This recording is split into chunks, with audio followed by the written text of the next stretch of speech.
The next section is for snapshot number 8 about back channeling.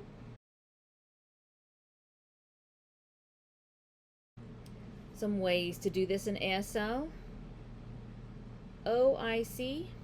There's a lot of different ways we translate this. It's a very common sign. My Y just bounces for OIC. Ah, gotcha. You can nod your head to show you understand something.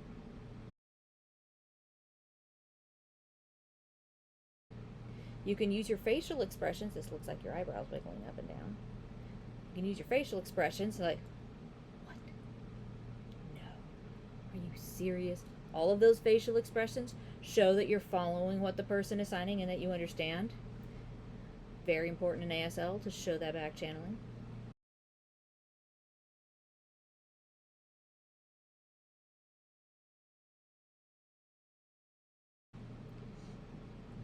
If your face looks like you have a blank face,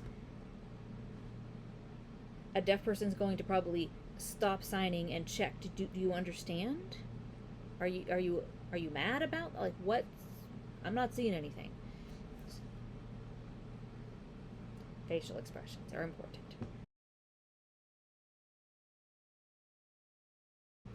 The sign culture. This is representing a person, and this is everything that surrounds that person with a C. Culture. Some people like this. Looks like the sign for total. So all of what surrounds a person. I prefer this sign. Some other responses you might have. Cool. Neat.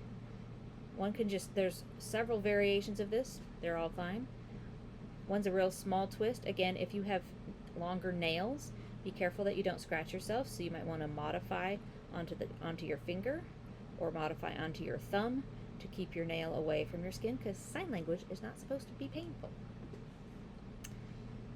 Cool, neat, little twist. There's another variation where it comes forward more. This, I don't see this variation as often, so stick with the little pinching finger version. You can also sign this, the sign for fine, and then we just wiggle our fingers. Cool. Very cool.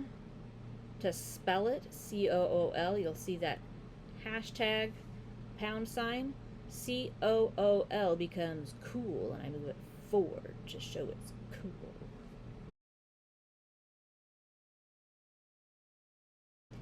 Understand, the little light bulb boing, flicks on. Understand? Got it? Thumbs up. Thumbs up, 2 thumbs up. Thumbs up, 1 thumbs up. Got it.